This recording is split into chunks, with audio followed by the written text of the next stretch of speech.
thank you for having me here today. Brad Sherman doesn't leave a lot of territory left to cover, and I'm very pleased to endorse the sentiments that he's expressed to you today. It's an honor to be here to mark this sad anniversary.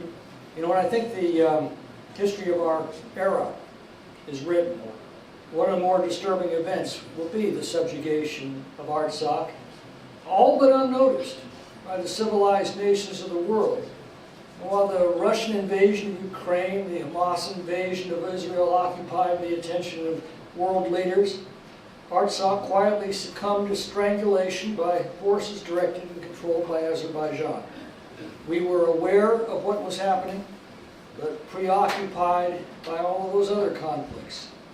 The Azerbaijani government knew that and exploited it, and the result was that the life of this democratic republic was snuffed out, and the ethnic Armenians who had built it and maintained it were forced to flee for their lives. All but unnoticed in our time, I believe this tragedy we look back upon as a warning that the civilized nations of the world cannot ignore injustice and conquest and genocide without encouraging more of it and ultimately bringing it upon themselves.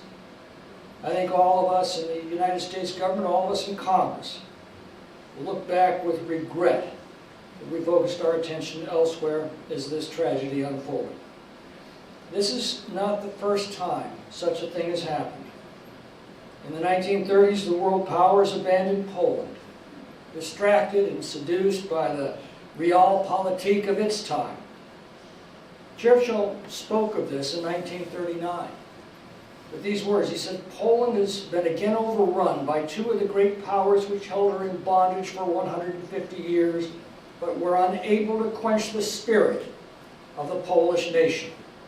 The heroic defense of Warsaw shows that the soul of Poland is indestructible, and that she will rise again like a rock, which may for a spell be submerged by a tidal wave, but which remains a rock."